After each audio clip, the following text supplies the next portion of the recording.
pemerintah daerah mampu, silakan mengusulkan P3K yang paruh waktu itu menjadi P3K penuh waktu. Intinya itu kemampuan seorang daerah. Kalau memang bahwa Pak DPR bisa melihat peluang ini dan duitnya ada, bisa kita usulkan. Nah, ya kebaliknya seperti itulah berkenaan duit. Sudah itu ya, tadi yang menarik dari Pak Ridho tadi berkenaan dengan gaji guru bos. Ya. Jadi guru bos itu memang pengangkatan awalnya kan diangkat oleh kepala sekolah. Maka gajinya agak beda dengan kawan-kawan honorer yang diangkat oleh kepala UPD.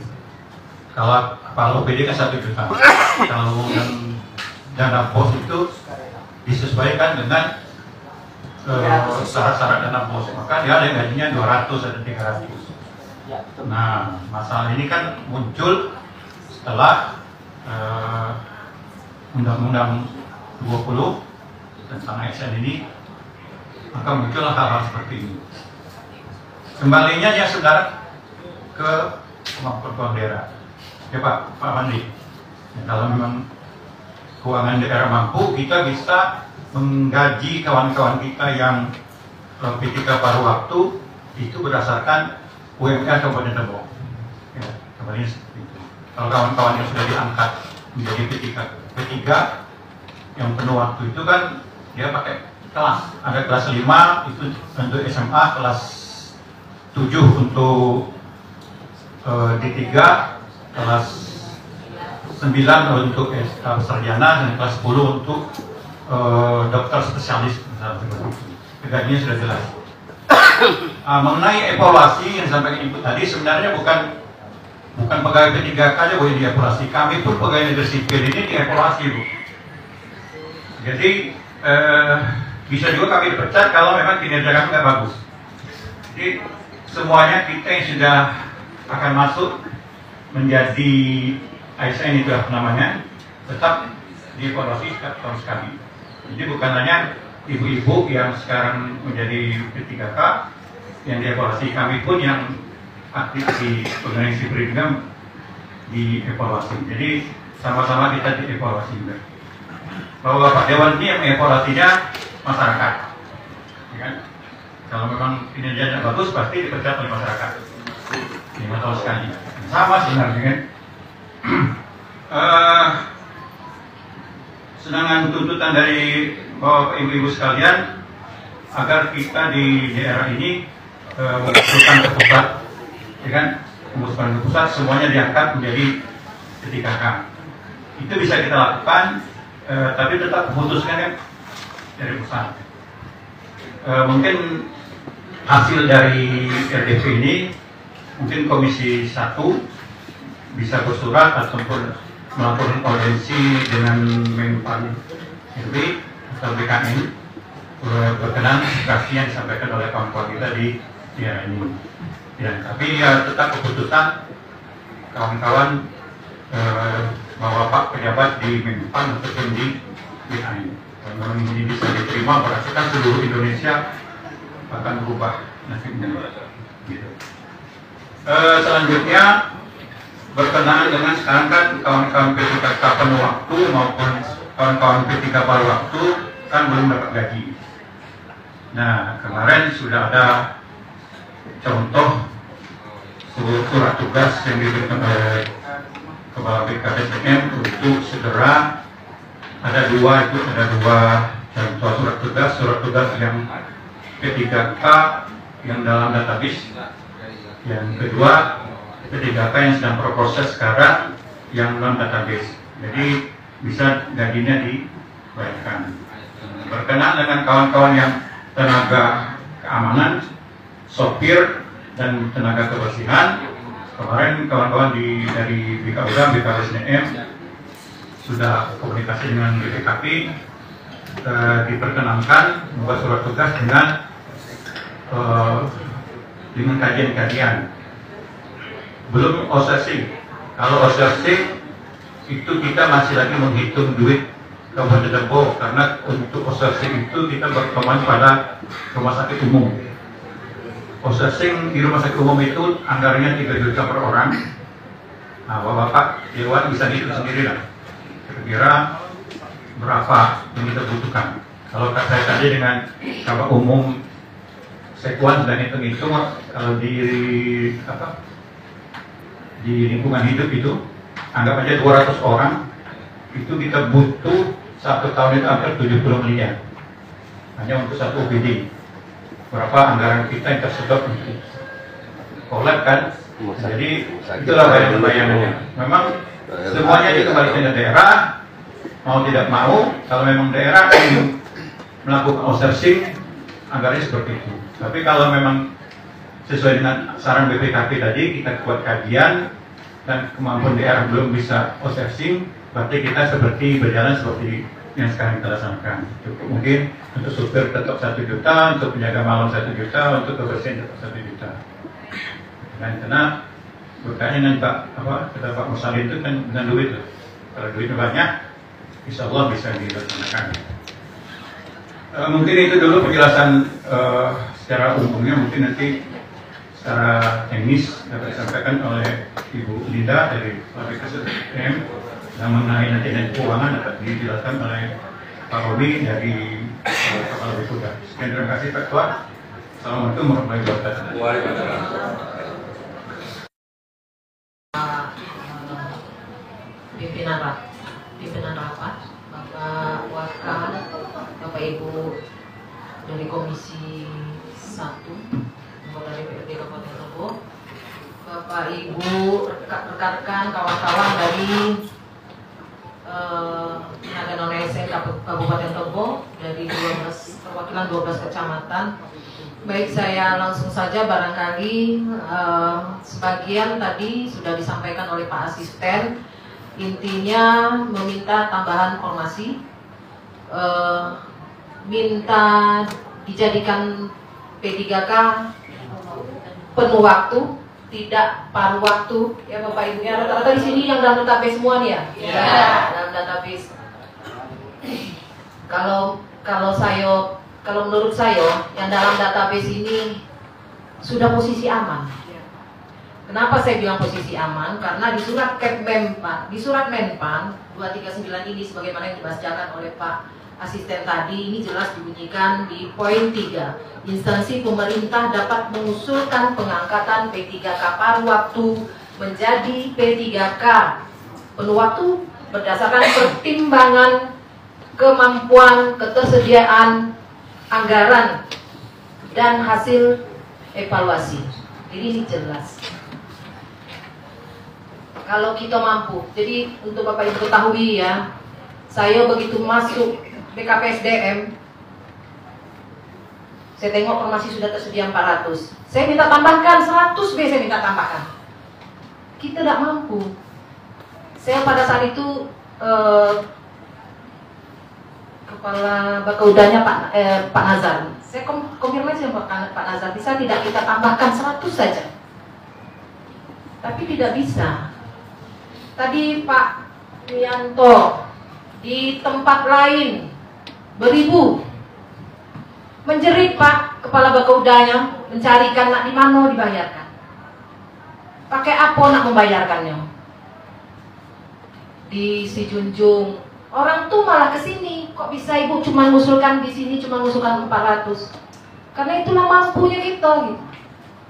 Mungkin terkait itu barangkali bisa disampaikan oleh Pak Kepala Bakauda. Intinya kami di BKPSDM menjalankan proses seleksi sesuai dengan regulasi yang ada.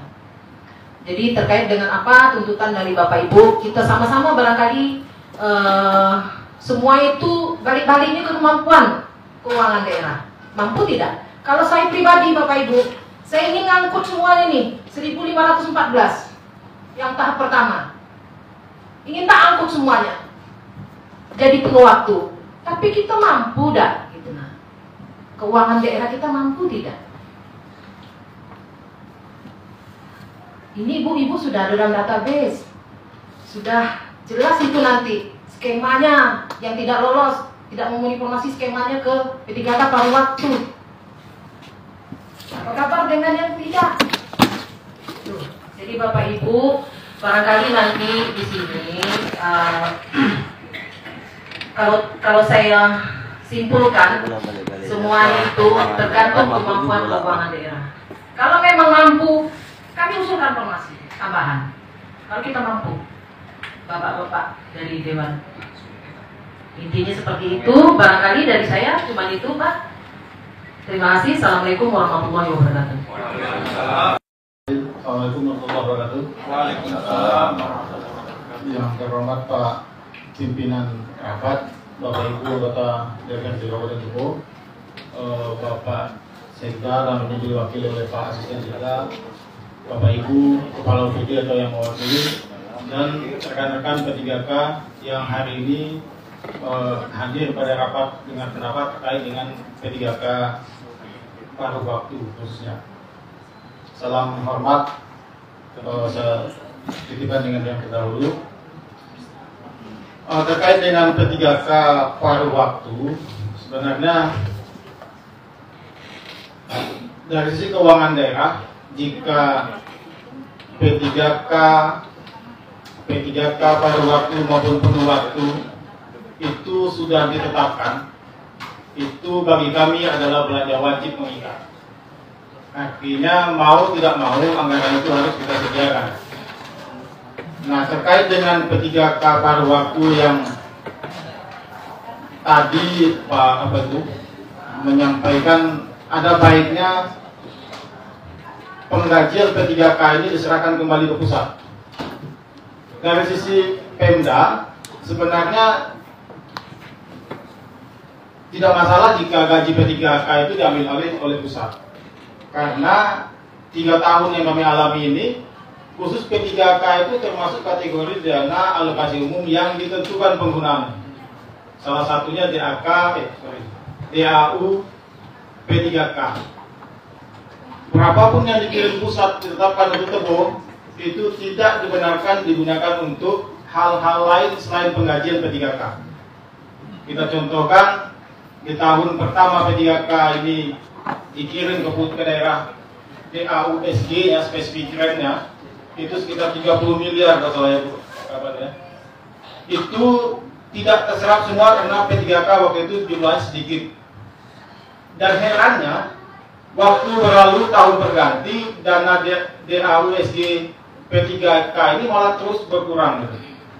Terakhir yang kami terima itu 2025 ini sekitar 9 miliar kalau yang harus membiayai P3K yang ada di Kabupaten Tebo. Artinya butuh dana lebih lagi untuk menggaji P3K yang sudah terdata sebelumnya. Jadi seandainya P3K ini mau diusulkan dan diterima oleh pusat, dikelola oleh pemerintah pusat, sebenarnya bagi daerah itu sangat membantu. Satu sisi P3K ada kepastian terhadap gaji, dan Pemda juga terbebas dari kewajiban mengawal dana DAK P3K itu, DAU P3K itu tidak menyalahi aturan. Jadi kalau memang mau diusulkan dan disetujui oleh pemerintah pusat, itu bagus sebenarnya. Seperti kementerian instansi vertikal yang ada seperti Kemenak, apalagi yang lain. Jadi gaji rekan-rekan P3K itu kepastiannya lebih. Dengan kemampuan keuangan daerah saat ini yang 2025 ini, di satu sisi kita sudah mengalami pengurangan dana transfer pusat. Mungkin bapak-bapak dari DPRD juga sudah membaca, ada 2 dana sumber dana yang dihapus oleh pusat, bukan dikurangi, dihapus. Itu sekitar 46 miliar yang tidak akan masuk ke Tebo dengan terbitnya PMK terkait penyesuaian TKD. Kemudian ada hal-hal lain juga yang harus disiapkan di 2025 ini terkait dengan belanja-belanja wajib yang harus disiapkan oleh Pemda. Nah, terkait dengan kemampuan keuangan daerah, betul kuota P3K, kemudian yang tidak lulus P3K tapi dia masuk ke dalam database, mereka akan masuk ke R3 paruh waktu. Kemudian yang ketiga, soal tenaga honor di kurang dari 2 tahun. Kemudian yang keempat, soal honorer yang masuk database tapi dia ikut tes PNS. Ini sudah kita bicarakan, Bapak Ibu. Kekhawatiran ini sudah kita wanti-wanti. Tapi kembalinya tadi disampaikan oleh Bekauda, asisten juga, ini terkait dengan keuangan daerah. Apalagi transfer pusat untuk anggaran 2025 ini sudah dipangkas 50%, Bapak Ibu. Kami DPR sudah Agustus kemarin sudah ketok palu APBN 2025. APBD 2025. Dengan adanya penurunan transfer pusat ke daerah, ini akan berdampak. Beberapa pagu akan dikurangi. Apalagi ini ada pengurangan dana DAP sekitar 46 miliar. Ya, Jaka 23, ya. Memang kita ironis memang berdasarkan pantauan kami, mereka yang bekerja honor lebih dari 10 tahun itu ya. Jadi kalau yang 2-3 tahun itu tidak begitu menjadi persoalan, tapi yang ada memang beberapa yang di atas 10 tahun. Waktu itu kita ambil kebijakan, kita mengajukan kompetensi tambahan 30% untuk membantu teman-teman yang di atas 10 tahun. Tapi pihak BKSDM dan pemerintah daerah apakah sudah mengajukan apa belum, itu yang penting rekomendasi RDP kita waktu itu kita minta kompetensi tambahan 30% khusus untuk yang di atas 10 tahun. Karena memang kalau kita adu melalui CAT antara yang 10 tahun ke atas dengan yang 2-3 tahun itu memang tidak bakalan ketemu. Khususnya waktu itu juga kita rekomendasi